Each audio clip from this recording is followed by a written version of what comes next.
Bien, los saludo a todos, Dios les bendiga, me alegra verles, estoy muy complacido de poder compartir la palabra de Dios en esta mañana. Un poquito de lo que considero Dios ha puesto en mi corazón en estos últimos días sobre lo que Él tiene para nosotros. Y quiero que por favor abra su Biblia, se ubique en Primera de Samuel capítulo 17, versículo 33. Primera de Samuel capítulo 17, versículo 33. Y solo para quienes eventualmente no conocen un poco la historia, quiero antes de leer la palabra que me escuche con mucha atención. Hoy vamos a hablar de la presencia de Dios, pero vamos a hablar de un tema que es muy interesante llamado sueños y disciplina. Y quiero conectar lo que es la presencia de Dios con los sueños, porque no puede ir desligado lo uno de lo otro. Nadie puede decir que tiene la presencia de Dios si no tiene una visión, un propósito o un sueño en su vida. No es compatible decir que yo tengo la presencia de Dios pero no tengo un sueño, porque cuando usted no está enamorado de ningún mañana, es imposible que usted pueda serle fiel a Dios. Me estoy haciendo entender esta mañana, ¿verdad? ¿Me sigue aquí? Pregúntele al que tiene al lado si ya despertó. Algunos todavía están en el trance antes de despertar. Pero quiero ser un poco enfático hoy en esto. Escúcheme muy bien, por favor, porque de esta palabra depende mucho de lo que va a ser su vida de fe en los siguientes días, meses y años. Entonces, por eso quiero que trate de tener el máximo de su atención aquí en lo que vamos a hablar esta mañana. Entonces, no puede ser una persona tener un propósito, un llamado y servirle al Señor si no está enamorado de un sueño, si no tiene una visión. Le voy a decir algo más. Una persona no puede tener santidad si no tiene una visión. Porque una persona que no tiene una visión va a estar siempre luchando con lo mismo todo el tiempo. Lo que mantiene a una persona en santidad, lo que mantiene a una persona en el propósito es un sueño o una visión. Alguien que no está enamorado de ningún mañana es una persona que nunca va a poder alcanzar cosas grandes de Dios en su vida. Es más, no deberíamos llamarnos cristianos si no estamos enamorados de una visión. Jesús lo dijo, fue muy enfático y dijo las siguientes palabras antes de irse, la gran comisión: vayan por todo el mundo y prediquen el evangelio a toda criatura y hagan discípulos y bautícenlos en el nombre del Padre, del Hijo y del Espíritu Santo. Es decir, que si hasta este día no tienes una visión, el Señor nos acaba de dar una. Dígale al que tiene al lado: vamos a ir a todas las naciones a predicar el evangelio a toda criatura, a enseñarle la palabra del Señor, a ser discípulos y a bautizarlos en el nombre del Padre, del Hijo y del Espíritu Santo. Ahora voltee con alguien y dile: ahora tenemos una visión. Una visión nos hace diferentes. Una visión nos saca a la gente que no nos conviene de nuestro lado. Una visión nos separa de las personas que no. Una visión hace que usted pueda ver con claridad aún en el valle más oscuro de la vida.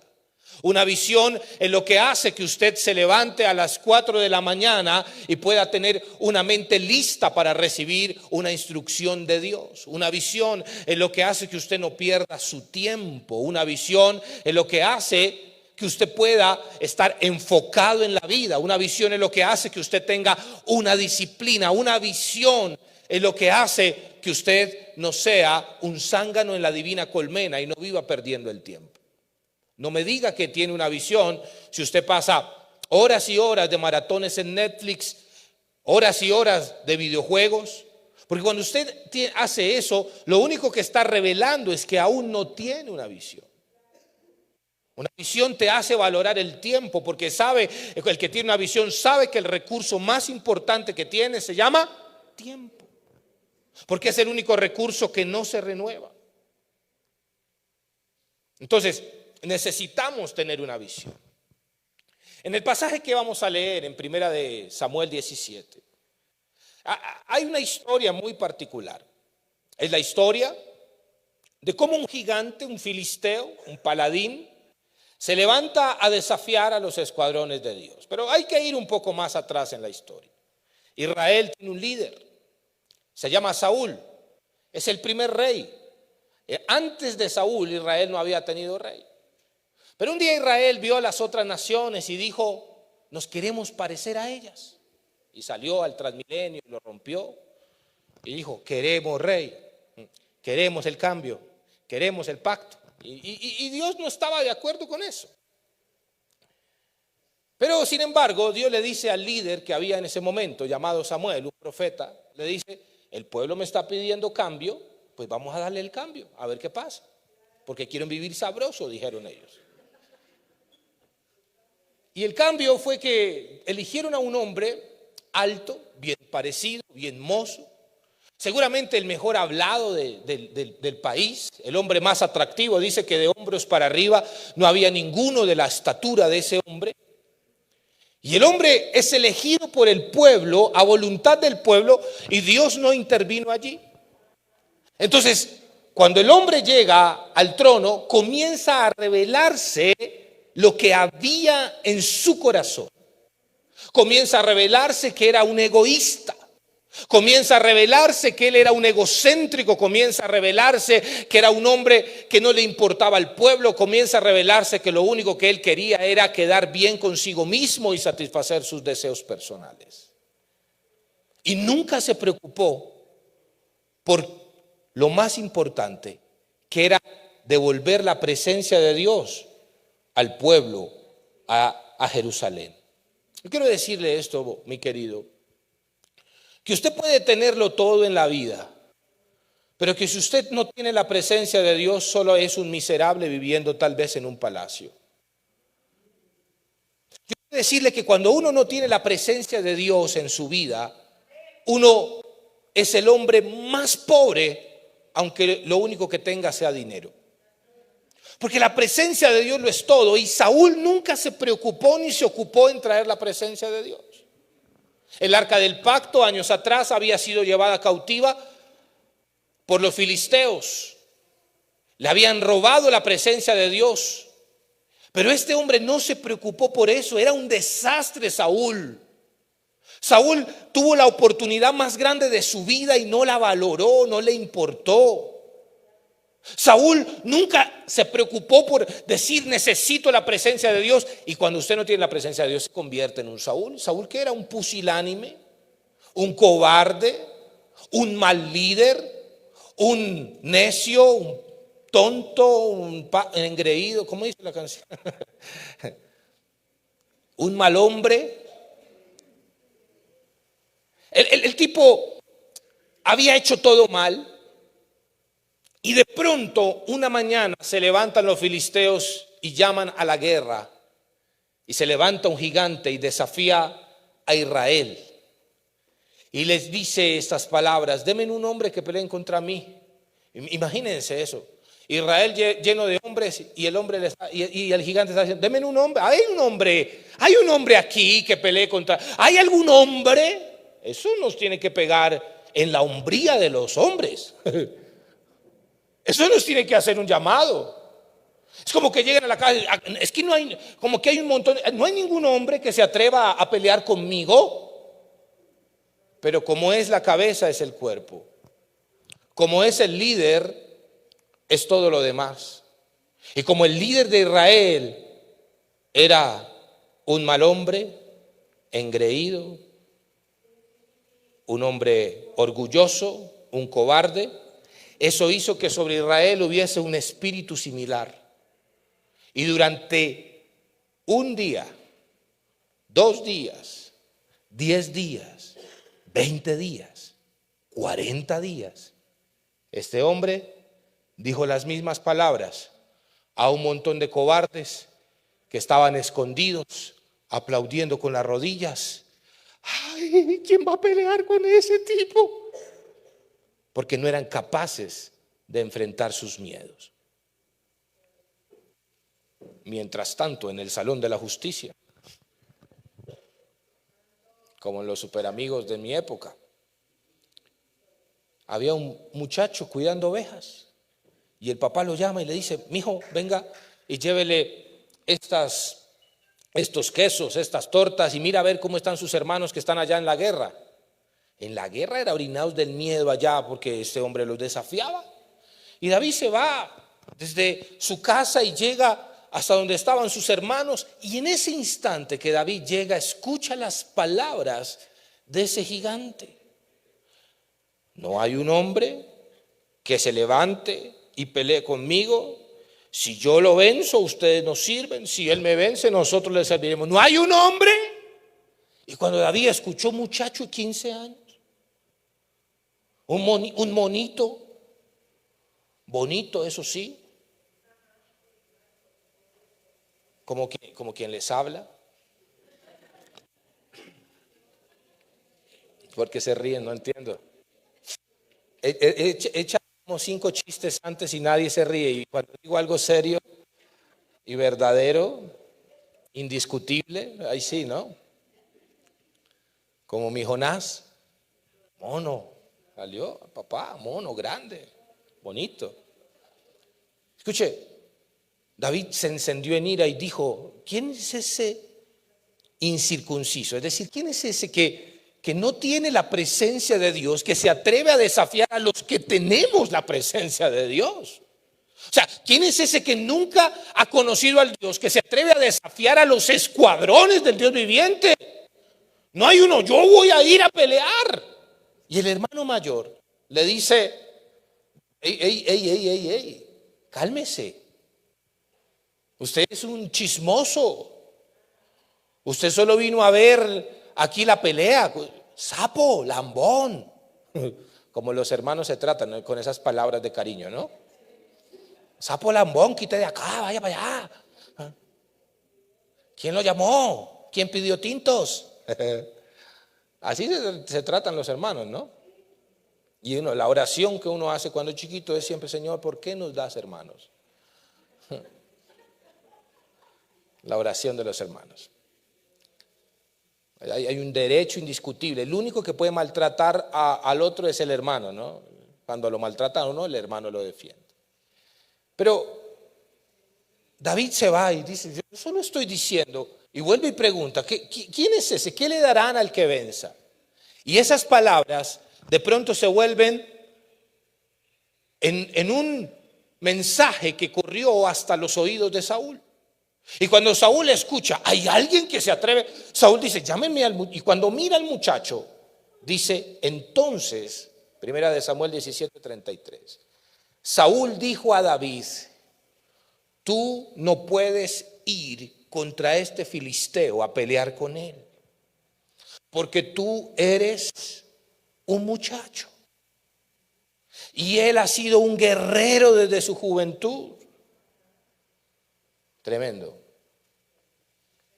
Pero David respondió a Saúl: tu siervo apacentaba las ovejas de su padre, y cuando un león o un oso venía y se llevaba un cordero del rebaño, yo salía tras él y lo atacaba y lo rescataba de su boca. Y cuando se levantaba contra mí, yo lo tomaba por la quijada, lo hería y lo mataba. Tu siervo ha matado tanto al león como al oso, y este filisteo incircunciso será como uno de ellos, porque ha desafiado a los escuadrones del Dios viviente. Y David añadió: el Señor, mire, escuche esto por favor, el Señor que me ha librado de las garras del león y de las garras del oso, me librará de este filisteo. Y Saúl le dijo: ve y el Señor sea contigo. ¿Nota usted la diferencia? Míreme acá. En cuando alguien no tiene la presencia de Dios y cuando alguien la tiene. O sea, la presencia de Dios no es un juguete para que nos dé la chiripiorca, tengo la presencia. No, no, no, no, no. Eso nos enseñaron a nosotros. Yo crecí viendo eso. Uy, se recibió la presencia, sí. Uy, yo la tengo, la tengo, la tengo, la tengo. Hay una canción, la tengo, la tengo, la tengo, la tengo, la tengo. ¿Qué tiene? Suéltela, suéltela. La unción está sobre mí. Eso me enseñaron. Y yo hice todo. No es por burlarme, pero yo hice todo. Yo hice todo. Yo hice todo. Yo repetí lo que me dijeron para hablar en lengua. Yo hice todo. Y no la tenía. Yo no la tenía. Porque yo era un cobarde como Saúl. Cuando venía un desafío decía, uy, no, viejo. Cuando venía el pecado, no puede ser. Y ahí de narices se iba uno. Yo descubrí que tenía la presencia de Dios cuando me enamoré de una visión, de un sueño y de un mañana. Cuando pude hablar frente a la gente sin miedo, decir, es que Dios está conmigo. Aunque por dentro estaba lleno de miedo, yo sé lo que es eso, pero yo iba y peleaba la batalla. Cuando no me escondía, sino que enfrentaba mis problemas, mis dificultades. Queridos, la presencia de Dios no es un amuleto de buena suerte. Vamos a ver cómo me va hoy. Deme 3 balotos porque tengo la presencia. No, eso no funciona así. Míreme acá. Saúl le dice, David, tú no puedes ir a pelear contra él. Y aquí viene la primera enseñanza. Mis peores enemigos están dentro de mí. Mis peores enemigos están dentro de mí. Míreme, las copas de los árboles rara vez revelan las raíces que tienen clavadas en la tierra. Yo no sé si usted ha ido, no sé, hay diferentes avenidas en Bogotá donde usted va y el carro hace así. Y uno, ¿pero por qué? ¿Por qué? Si son avenidas principales. Y cuando uno se da cuenta es porque en el separador, junto a la carretera, han plantado árboles. ¿Y sabe qué hacen esos árboles? Usted los ve normales, pero las raíces generan un complejo que va inundando su entorno por debajo de la tierra y de pronto toman el asfalto y lo levantan. Porque las raíces de los árboles, las copas de los árboles, las ramas de los árboles no revelan las raíces que están en la tierra. Y las raíces representan las lágrimas que lloramos, los procesos que vivimos, las angustias por las que atravesamos, los errores que cometimos. Esas raíces representan lo que realmente somos. Y David era un muchacho. David a la vista de los demás parecía inofensivo. David a la vista del pueblo parecía un muchacho que no podría enfrentar jamás un gigante, pero la gente no veía las raíces de David. La gente no veía que David había sido rechazado por sus hermanos y eso lo había hecho fuerte. La gente no veía que David le tocó apacentar ovejas y enfrentar osos y leones y eso lo había hecho un guerrero. Porque la gente no ve en ti tus procesos. La gente te ve y puede que vea una mujer tal vez allí y dice, ay, pobrecita la señora.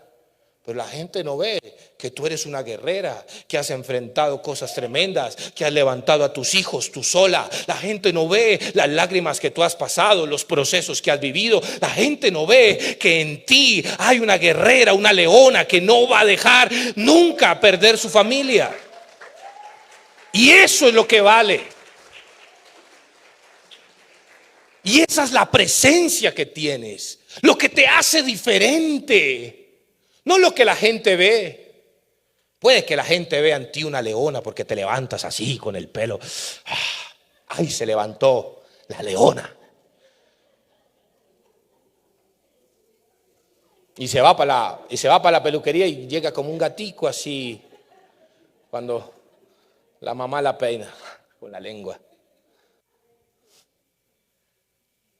Pero escúcheme. Los peores enemigos del hombre no están por fuera. Los peores enemigos de Israel no era el gigante.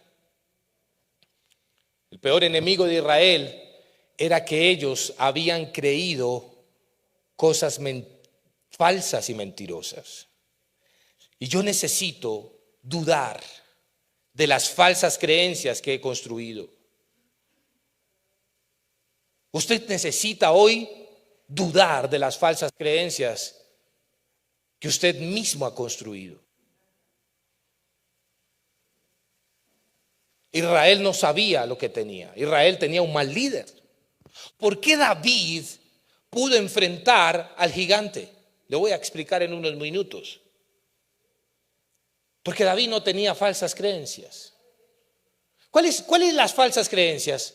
Yo no soy bueno para nada. Yo no lo voy a lograr jamás. Hay pastores que yo no tengo buena memoria. Yo no me acuerdo de nada.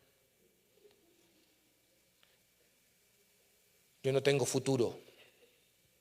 Tiene más futuro la semana pasada. Nunca voy a poder resolver mis heridas emocionales. Nunca voy a poder perdonar lo que me hicieron. ¿Ha escuchado usted esa frase? Nunca la voy a poder perdonar. ¡Falso! Siempre seré pobre y pobre moriré. Es que eso es para otros. Para los bonitos yo soy feo. ¡Falso! Hoy usted se tiene que emberracar, perdóneme la expresión, contra todas las falsas creencias que ha construido. ¿Conoce usted la historia de los 100 ratones que escalaron para subir la Torre Eiffel?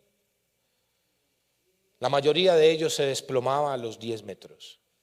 Una minoría llegó hasta los 100, pero en el camino todos decían: nos vamos a caer, no lo vamos a lograr, nunca lo vamos a alcanzar, nos vamos a morir.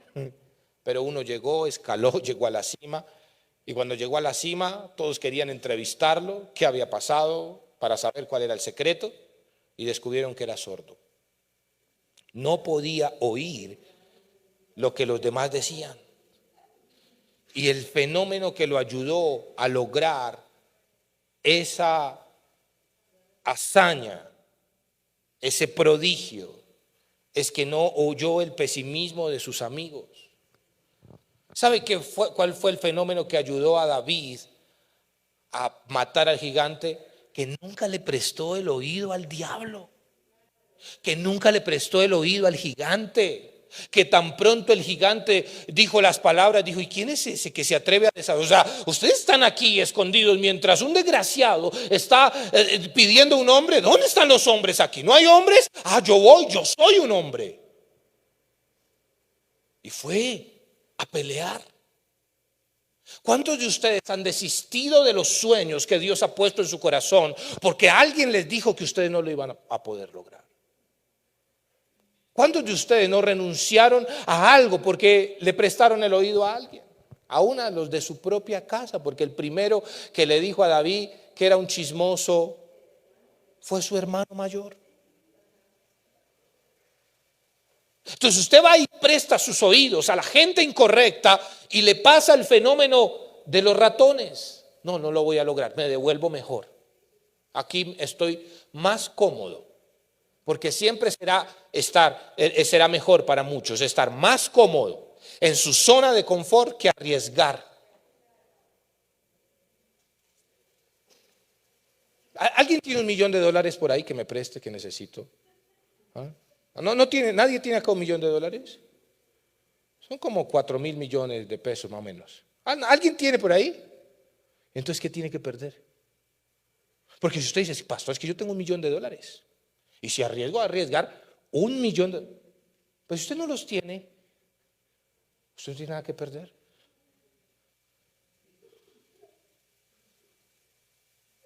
Lo que le quiero decir es que David en ese momento estaba enfrentando, porque él tenía un sueño, una visión de Dios.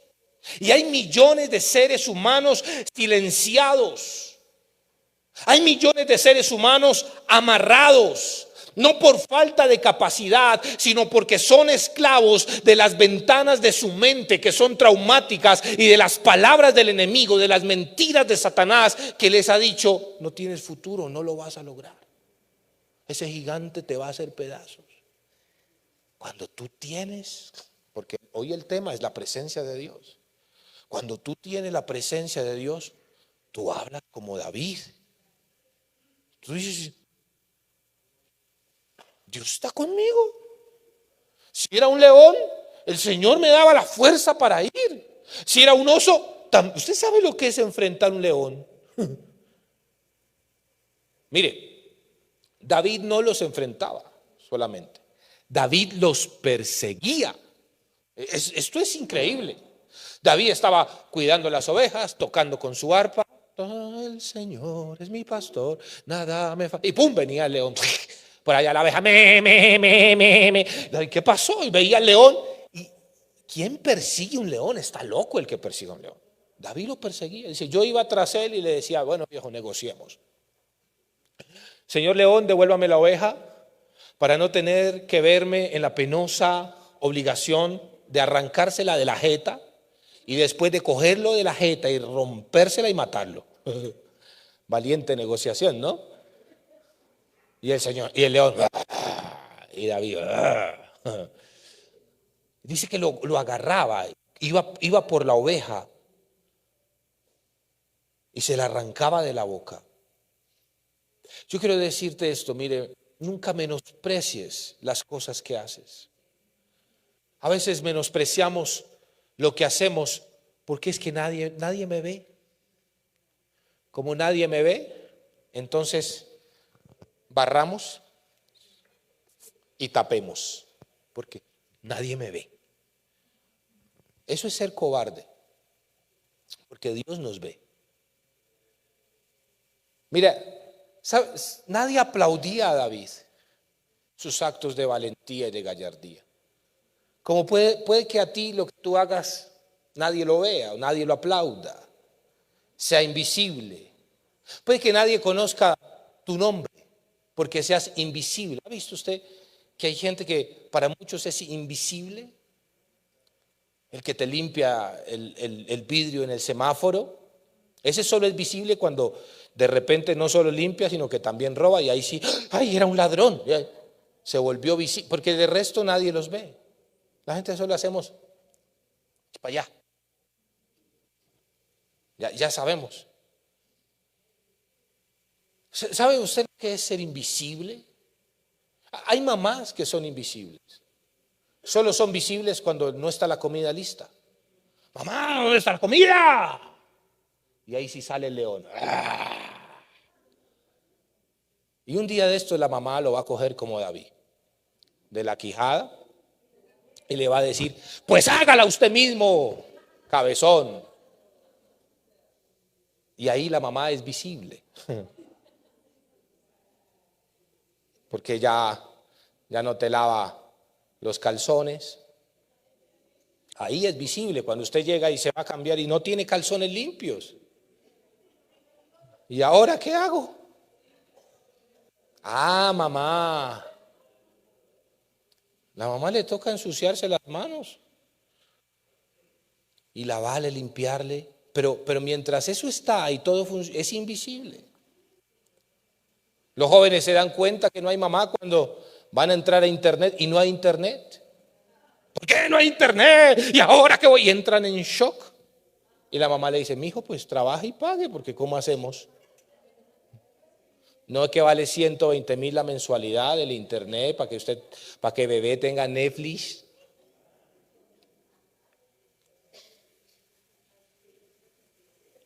Mire, David era invisible. Y este era el primer momento donde David estaba contando lo que hacía. Pero es en lo invisible en que nosotros somos entrenados.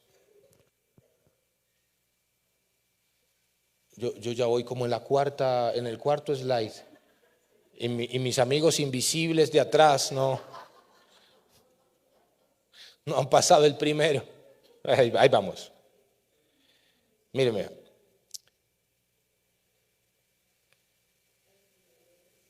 Sueños sin disciplina solo produce personas frustradas, y disciplina sin sueños solo producen gente que lo único que pueden hacer es obedecer órdenes. David podía enfrentar el gigante porque la presencia de Dios implica tener disciplina, implica ser entrenados en los lugares donde nadie nos ve. Por eso Jesús lo dijo así: cualquiera que quiera venir al Padre, cierre la puerta y vaya al secreto con el Padre. Y ore al Padre que lo ve en lo secreto.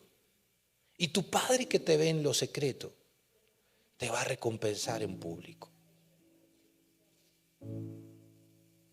No es en lo visible que se revela nuestro poder. Es en lo invisible donde peleamos con nuestros osos y nuestros leones, donde morimos a nosotros mismos. Y ahí somos entrenados. ¿Por qué David podía hablar un lenguaje distinto a todo Israel? Porque era entrenado en lo invisible.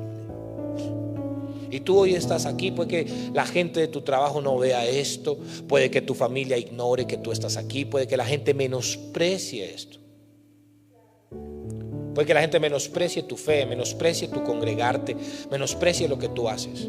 Pero es aquí donde recibimos herramientas espirituales para nunca rendirnos. Existe una enorme diferencia entre tener sueños y tener simples deseos. Deseos son intenciones frágiles, débiles, que hoy están y mañana no. Y yo descubrí que muchas veces tenemos solo deseos. Deseos de cambiar el futuro, deseos de ser un buen alumno, deseos de vencer la ansiedad, deseos de ser buenos cristianos, deseos de ser buenos esposos, buenos hijos, buenos profesionales. Pero deseos no tienen el poder de superar el calor de los problemas y las dificultades. Hay gente que tiene deseos y son como cuando Jesús explicó la parábola del sembrador. Algunos son ahí, pero cuando viene el calor y los problemas, pierden la palabra.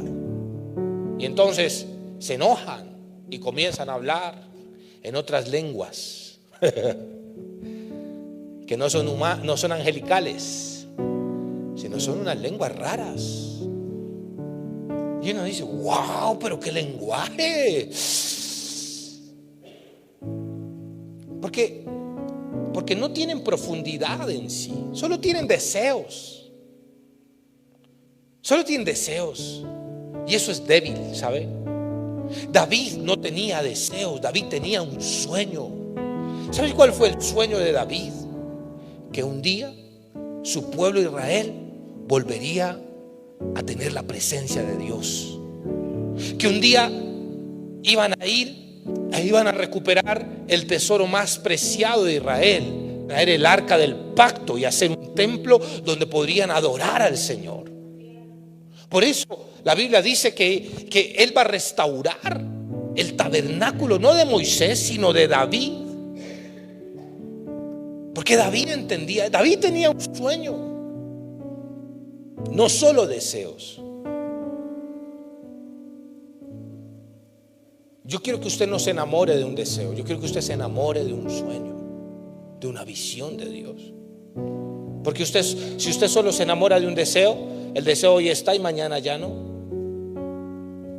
Son muchos años de trasegar en esta vida cristiana y he visto cientos de jóvenes que se enamoran de deseos, de personas, de hombres, de mujeres, adultos, que se enamoran de simples deseos. Entonces vamos a eventos, campamentos, congresos y tienen deseos. Ahora sí, te voy a entregar mi vida, todo. Y tengo el deseo de servir. Y son deseos. Y el primer problema, salen a correr. En el primer problema se rinden. En el primer problema, botan todo al traste. Pero cuando tú tienes un sueño, entonces el sueño te enamora. El sueño hace que tú tengas un proyecto elaborado con criterio y con responsabilidad. Hace unos días me invitaron a dar una charla a donde unos deportistas paralímpicos. Y cuando yo fui con mucho temor, ¿qué le voy a enseñar yo a ellos? Efectivamente, Dios me llevó a enseñarme de ellos. Son exmilitares o militares retirados, víctimas del conflicto, y a todos les falta alguna extremidad. Algunos no tenían brazos, otros no tenían piernas, otros estaban con prótesis en otras partes de su cuerpo, pero todos estaban allí. Lo tremendo es que todos eran campeones en alguna disciplina deportiva paralímpica. Algunos de pesas, otros baloncesto en silla de ruedas, otros eran campeones de, ¿cómo se llama eso? Las espadas, esgrima. Había uno acababa de llegar de Brasil, se ganó 3 medallas olímpicas en Brasil en esgrima. Y cuando ellos comenzaron a hablar, yo les hablé de este tema de sueños y deseos. Ellos decían esto: necesitamos entender que la motivación no es suficiente, porque podemos estar motivados, decía una de ellas, una campeona, una mujer, pero la motivación llega hasta un punto, y cuando se acaba la motivación, ¿qué pasa? Solo nos queda la disciplina, decía ella. Y la disciplina es hacer lo que tengo que hacer aunque no quiera hacerlo. Y en el reino de Dios hay veces donde vamos a tener emoción, donde vamos a querer, mejor dicho, ¿dónde está el diablo? ¿Dónde está el gigante? Pero hay días donde nosotros vamos a estar así como: ayúdenme, no quiero ir a la iglesia, no quiero orar, no quiero nada.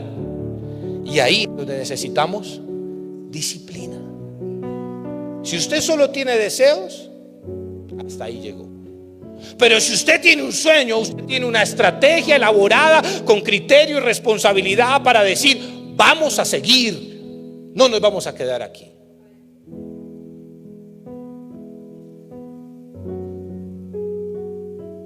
Yo empecé un sueño y estoy trabajando duro en ello, pero créame que hay días, ay queridos, hay días de días. Hace 20 días atrás, 15 días atrás, fue uno de esos días. De repente miro, ya no hay dinero, y esto es mucho dinero todos los días. Dinero. Y yo, Dios mío, ¿qué hago, Señor? Y recuerdo tanto que hablé con alguien y dije: no, estoy un poco preocupado porque no hay dinero y tengo que cumplir esto. El carro me falló, se le fueron 2 bobinas, casi $1 millón. Y yo me descuadré y dije: no, y ahora tengo que pagar acá y acá. Mucho dinero, mucho. Y estaba ahí yo, bueno, me fui para una reunión y dije: voy a sacar el carro, y de pronto no encontraba el ticket del parqueadero. Y yo, ay, ¿qué hago? Entonces tenía un canguro y saqué todo, y lo puse encima, saqué todo lo puse ahí, incluido mi celular, y luego metí todo y no lo encontraba. Y leí, decía: si bota el ticket del parqueadero, tendrá que pagar 20,000 pesos, porque eso es la sanción por la pérdida. Y yo, ay, ¿qué hago? Y me fui al carro, y cuando hice así, sentí el vacío en mi interior. No dejé el celular en la mesa, y cuando me devolví, lo había donado. Alguien lo recogió y ahora no tenía celular. Ese día entré en una crisis terrible personal, y con Dios me fui bravo. Le dije a los muchachos que me acompañan: no, váyanse, no quiero saber nada de esto. Y me fui y le dije como: Dios, ¿pero qué pasa? O sea, ¿por qué? Estoy pidiéndote que me respondas que no tengo plata y me roban ahora el celular. Y Dios guardó silencio por unos minutos, por unas horas, por un día. Al siguiente día me levanté a trabajar, cogí mi bus y comencé a mirar, porque no tenía celular. Entonces ahora sí uno mira por la ventana. Cuando usted no tiene celular, comienza a descubrir cosas increíbles. Mire la gente, miraba a todo el mundo, miré edificios que yo no sé cuántos años hace que los hicieron y nunca los había visto. Y Dios ahí me habló y me dijo: quiero que veas, quiero que me escuches. A veces Dios va a permitir que te pase eso solo para que lo escuches un momento, solo para que lo veas, solo para que entiendas que lo más importante es que Él sigue y no te ha dejado y no te va a dejar. Escuchen.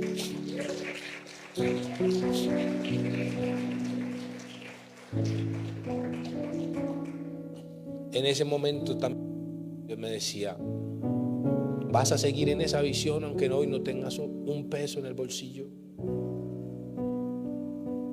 porque la visión, el sueño que tú tienes será puesto a prueba.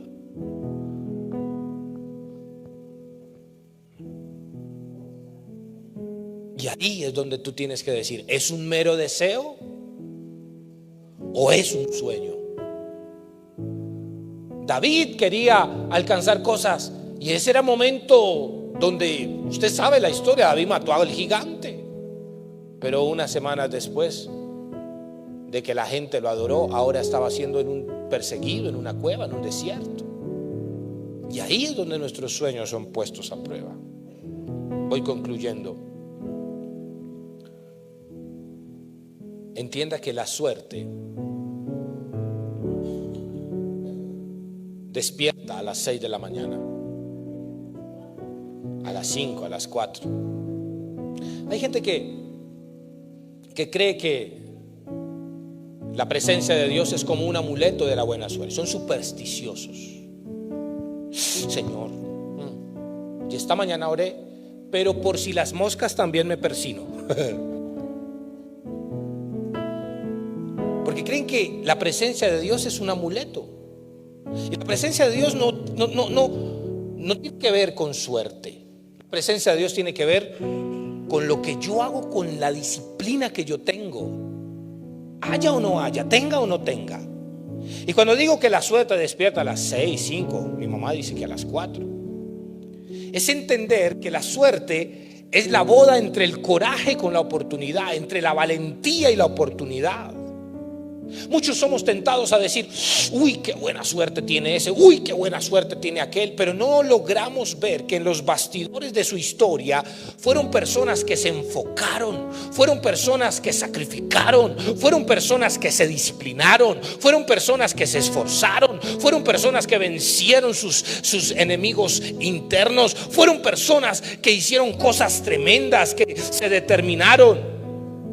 Mucha de la gente que usted ve que hoy tiene muchos recursos, dinero, fama, éxito en algún área de la vida, muchos de ellos nacieron en una cuna pobre, llenos de necesidades, de vacíos, pero que nadie los apoyó, pero que se esforzaron y usaron habilidades en su espíritu y en su corazón para crear el mundo que hoy tienen, sus propias oportunidades.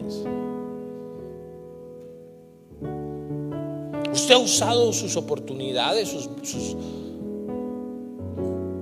capacidades.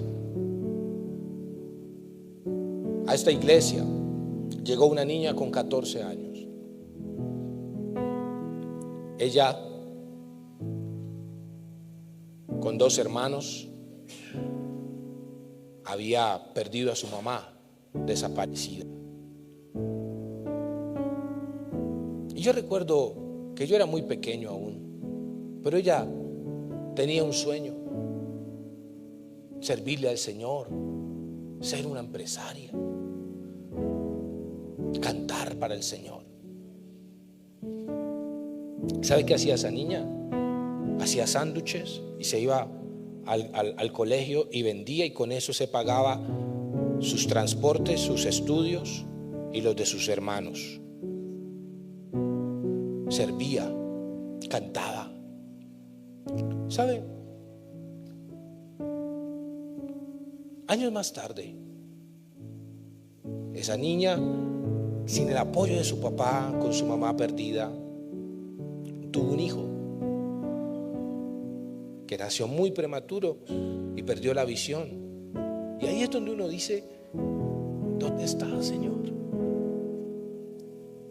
Pero eso la llevó a viajar, a irse del país, a buscar nuevas oportunidades.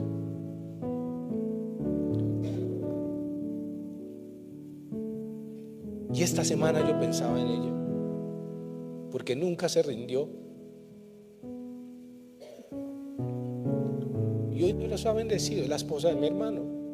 Yo quiero decirte esto: mucha gente los critica, los señala, los juzga por X o Y razón, pero no logramos ver que en los bastidores de su historia son muchas lágrimas las que han corrido. Yo quiero decirte esta mañana: no tengas deseos, ten sueños, porque son los sueños, el lenguaje de Dios, los que te van a llevar a otro nivel. Nunca menosprecies a un muchacho en un proceso, porque quien cree en la suerte y el azar como fenómenos estáticos será víctima de dificultades y privaciones. Lo que te quiero decir es que hay gente, hay hijos de ricos, de intelectuales, que quedaron en la sombra porque nunca entendieron las oportunidades que tenían. Escúcheme, la suerte de tener todo listo es una trampa. Por eso, por más que una persona tenga, no hay que satisfacer todos los deseos de nuestros hijos, porque si no, nunca van a entender que las cosas valen y cuestan. Yo crecí escuchando: es que mi hijo no va a repetir mi historia. Y uno dice: es una bonita frase, pero muchos destruyeron a sus hijos detrás de esa frase peligrosa. Porque el no repetir la historia, gracias, no significa darle todo. Lo que significa es que si tú creaste una plataforma para ellos, tienes que seguir construyendo hacia arriba. Pero tienen que entender el valor de que todo lo que tenemos en la vida nos cuesta.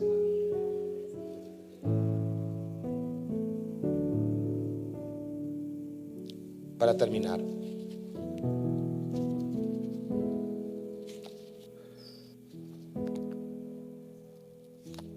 en la década del 60 del siglo XX, cuando los negros en los Estados Unidos aún eran vergonzosamente discriminados, se levantó un pastor llamado Martin Luther King y soñó con una sociedad libre no solamente en el territorio del papel de una constitución, sino también libre en el territorio de la emoción y de la igualdad real y material. Y ese sueño lo llevó a enfocarse, y su enfoque lo hizo trazar estrategias. Martin Luther King salía por las calles y hacía movilizaciones sociales hablando de la igualdad. Proclamaba que los negros y los blancos eran iguales y que podrían sentarse en una misma mesa sin haber discriminaciones raciales. Y sus estrategias lo llevaron a hacer grandes elecciones. Y él sabía que esas elecciones o decisiones implicarían pérdidas. Escuche, tenía la conciencia Martin Luther King de que podría ser asesinado. Y así fue, murió. Pero consideró su sueño, el sueño de la libertad, más grande que su deseo de esconderse. Y esa decisión y determinación lo llevó a escribir una de las páginas más importantes de la historia. Porque reitero, la presencia de Dios nos lleva a tener sueños. Y los sueños necesitan disciplina. Y la disciplina necesita de enfoque. Y el enfoque necesita de estrategias. Y las estrategias necesitan de elecciones. Y todas las grandes elecciones implican notables pérdidas. Y cuando usted no está dispuesto a perder en nombre de sus grandes conquistas, usted nunca tendrá el éxito.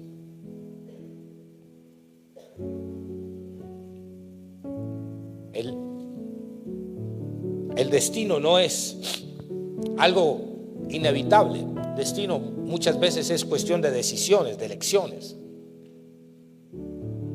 Y por eso hoy necesitamos tomar una decisión como David, de enfrentar nuestro gigante. ¿Cuál es el gigante que hoy va a enfrentar? ¿Tienes los sueños claros? ¿Tienes la disciplina clara? ¿Tienes el enfoque? ¿Tienes la estrategia? ¿Eres capaz de elegir? Y eres capaz de entender que toda elección implica pérdidas. Regálame el último slide. Escuche. Cuando empecé este sueño de lo que estoy haciendo, de salir por la calle, de conocer mucha gente, fui puesto a prueba. Y la prueba consistió en que me salió una gran oportunidad. Una oportunidad de tener un empleo muy estable, con un salario muy bueno. Y tenía que tomar una decisión. Me llegó un acta de posesión. Y cuando yo vi el acta de posesión dije, wow. Pero cuando vi el salario dije, wow. Dije, uy. Pero al estar haciendo un proceso político, no puedo ser funcionario público, entonces tenía que tomar una decisión. O sigo aquí, o agarro esto y ya. Y ahí tuve que entender que el sueño más grande y más bello es poder usar nuestra historia y nuestra capacidad para ayudar a otros y para tratar de calmar el dolor de otros. Escúcheme, esto es muy importante porque esto es lo que va a hacer que usted sea diferente. Usted puede tener $1,000 millones en el banco, en el bolsillo, pero ser un miserable si no tiene sueños. Es un miserable si usted no ayuda a irrigar el dolor de los demás a irrigar la felicidad de otros y a calmar el dolor de los demás. Porque el egocentrismo y el individualismo van en contra del propósito de Dios y de la salud suya espiritual y mental. Por eso Saúl pasó a la historia como el peor rey que tuvo Israel, a pesar de ser el primero. Porque su egocentrismo lo llevó a perder las más grandes oportunidades de la vida. Pero cuando usted aprende a ponerse en el lugar de otros, usted está siendo un genio y está haciendo el propósito de Dios en su vida. Nadie tiene mayor amor que este, dijo el maestro, que uno ponga su vida por sus amigos. Y por eso Hoy, la conclusión de este mensaje es: ¿qué sueño es el que usted tiene? Y cuando a mí me llegó esa oportunidad, yo dije, ¿qué hago? La tomo. Pensé, obviamente, en mi comodidad, en todo. Bueno, voy a poder pagar estas cuentas, esto y esto. Pero Dios me dijo, ¿ese es tu sueño? Y yo le dije, Señor, no. Hay algo más. Y esto que estoy haciendo puede ayudar a muchos. Esto que estoy haciendo es para poder construir un futuro en favor de una sociedad mejor. Y entonces sentí de Dios que me decía, entonces persigue tu sueño. Era una locura para muchos tenerle que decir, después de tener un acta de posesión, escribir un correo y decir, lo siento, por motivos personales no puedo posesionarme. Era una locura. Pero todas las grandes elecciones implican notables pérdidas. Y si tú tienes un sueño, vas a tener que decidir muchas veces entre tus amigos y tu sueño, entre las relaciones fáciles y tu sueño, entre el pecado y tu sueño, entre las cosas que parecen buenas para ti y tu sueño. Tú vas a tener que tomar decisiones entre el pecado y tu sueño, entre llevar un alimento y sustento a tu casa y tu sueño. ¿Qué decisión vamos a tomar? Es la pregunta. No es fácil. Venir a la iglesia es bonito porque aquí todo está lindo, pero salir de la iglesia y enfrentar la realidad es otra cosa y no es fácil. Pero yo quiero que tú te levantes con la presencia de Dios hoy y que tus palabras sean como las de David. Yo iré y yo pelearé porque Dios está conmigo. Yo iré, Dios está conmigo.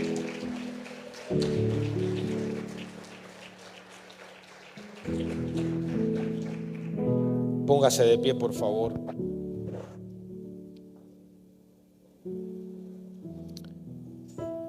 Levante sus manos si puede ahí hacerlo. Y diga conmigo: el Señor que me ha librado de las garras del león y del oso, me librará de cualquier gigante que se levante contra mí. Diga conmigo: hoy llegué aquí porque hay un sueño en mi corazón, porque el Señor ha plantado sueños en mi vida. Y quiero que comiences a orar ahí por tus sueños. Yo siento que aquí hay gente que está soñando con mejores oportunidades para su vida, para sus hijos. Hay gente que está soñando con ministerios. Hay gente que está soñando con naciones.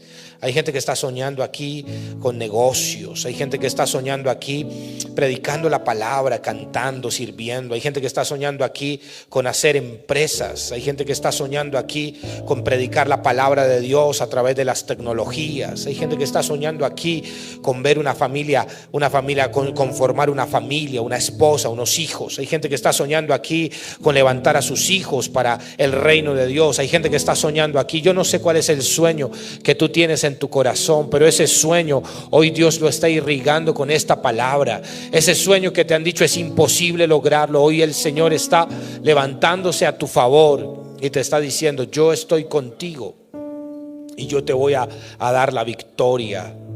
Ahí con sus manos en lo alto comienza a orar: Señor, dame sueños, dame estrategias, dame pasión, dame la capacidad de tomar decisiones, aunque las decisiones impliquen notables pérdidas. Señor, dame ese sueño. Señor, yo te pido por tu pueblo, Señor. Yo hoy oro para que tú bendigas a tu pueblo, a tus hijos, Señor, para que tú les des, Señor, la capacidad de levantarse y conquistar y luchar por esos sueños. Y esos sueños se van a hacer realidad, esas visiones se van a hacer realidad. Y levante sus dos manos si puede, y ahora clame y dice: Señor, dame la disciplina para no rendirme. Dame la disciplina para que cuando se me acabe la motivación y las fuerzas yo pueda seguir adelante. Señor, dame la disciplina para luchar, para batallar. Dame la disciplina para sacrificar, Señor, todos los días. Dame la disciplina para seguir. Dame el poder para seguir. Pero sobre todo, con sus manos en lo alto, Señor, dame la presencia tuya para nunca rendirme, para siempre seguir adelante. En el nombre de Jesús. Amén. Míreme acá. Solo para terminar le cuento esto. Años más tarde se cumplió el sueño de David, traer la presencia de Dios. Pero cuando la fueron a traer, cometieron un error y pusieron el arca del pacto sobre unos animales, sobre unos bueyes. Y los bueyes en el camino trastabillaron y el arca del pacto se iba a caer. Y había un hombre llamado Usa, que era un sacerdote, que cuando vio que el arca se iba a caer, se estiró para no dejarla caer y la tocó, y en ese momento no podía tocarla, cayó muerto. Y le llamaron a aquel lugar Pérez Usa, aquí murió Usa. Y entonces tuvieron miedo y dijeron: no podemos llevar la presencia de Dios así. Y la dejaron en la casa de una persona que estaba ahí, un hombre, un extranjero, un filisteo llamado Obed-Edom. Y la dejaron allí a guardar. Pero cuando la dejaron allí, algo pasó en la casa de Obed-Edom. Dice que el arca estuvo alrededor de 3 meses, 90 días, en la casa de Obed-Edom. Y toda la historia de Obed-Edom comenzó a cambiar. Obed-Edom en esos 3 meses hizo que su hogar se fortaleciera. Ya no habían tantas discusiones en casa, ya no habían peleas en su casa. Sus hijos se pusieron a trabajar juiciosos, comenzaron a servirle al Señor, y todo lo que Obed-Edom hizo comenzó a prosperar. 3 meses, no fue más, porque la presencia de Dios estaba allí. ¿Usted sabe qué significa Obed-Edom? El nombre de Obed-Edom significa trabajador incansable. Trabajador, hombre muy trabajador. Porque alguien no puede ser compatible tener la presencia de Dios y ser un holgazán. Eso no va junto. Eso es el agua y el aceite. Muéstrame a alguien que tenga la presencia de Dios y yo te voy a mostrar a una persona esforzada, valiente, trabajadora, juiciosa y responsable. Hay unos que son charlatanes, esos son otros, que dicen que tienen, pero no tienen nada, porque no hacen nada. Necesitamos gente trabajadora, gente esforzada, gente valiente, porque esa es la gente que tiene la presencia de Dios. Muéstrame un holgazán y yo te voy a mostrar a alguien esclavo de alguna adicción, droga, pornografía, porque eso es lo que hace la holgazanería, te esclaviza a algo. La mente siempre está pensando en algo. Por eso necesitamos tener la mente ocupada en la palabra de Dios. Pablo lo dijo incansablemente: ocúpate, entre tanto que yo voy, ocúpate en la palabra, ocúpate en la exhortación, ocúpate en la lectura, ocúpate, porque él sabía que si no se ocupaba, hermano, se lo voy a decir en español criollo de Kennedy de Bosa, paila, para que me entienda. Si usted no tiene la mente ocupada, paila. O sea, yo quiero predicarle otra cosa, pero es la realidad. La Biblia lo dice, no lo estoy diciendo. Y este hombre, Obed-Edom, prosperó. Por eso David sabía que su mayor tesoro era la presencia de Dios. David un día se levantó y dijo: no puede ser que yo viva en un palacio lleno de comodidades y tu presencia esté allí en un lugar.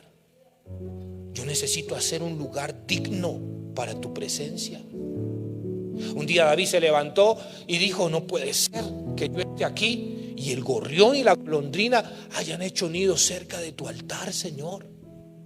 O sea, para David el palacio no era su tesoro, era la presencia de Dios. Él decía: de nada me sirve tener esta cama cómoda, este palacio cómodo, este inodoro de oro, si no está tu presencia. Salmo 84: mejor es un día en tus atrios que 1000 fuera de ellos.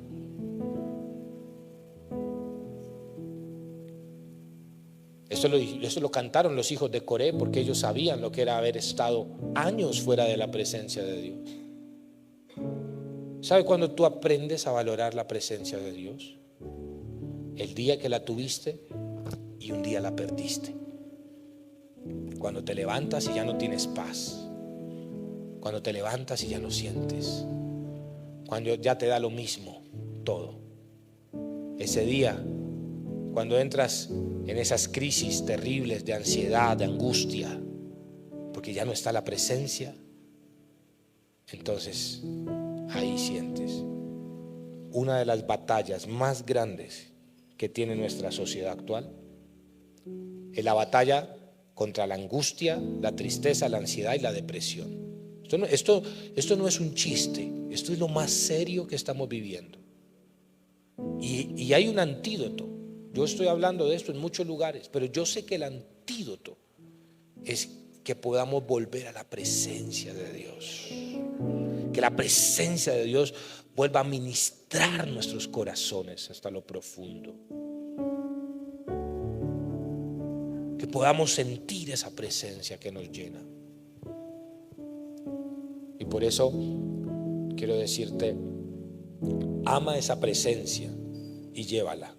Y no habrá ningún gigante que se levante contra ti.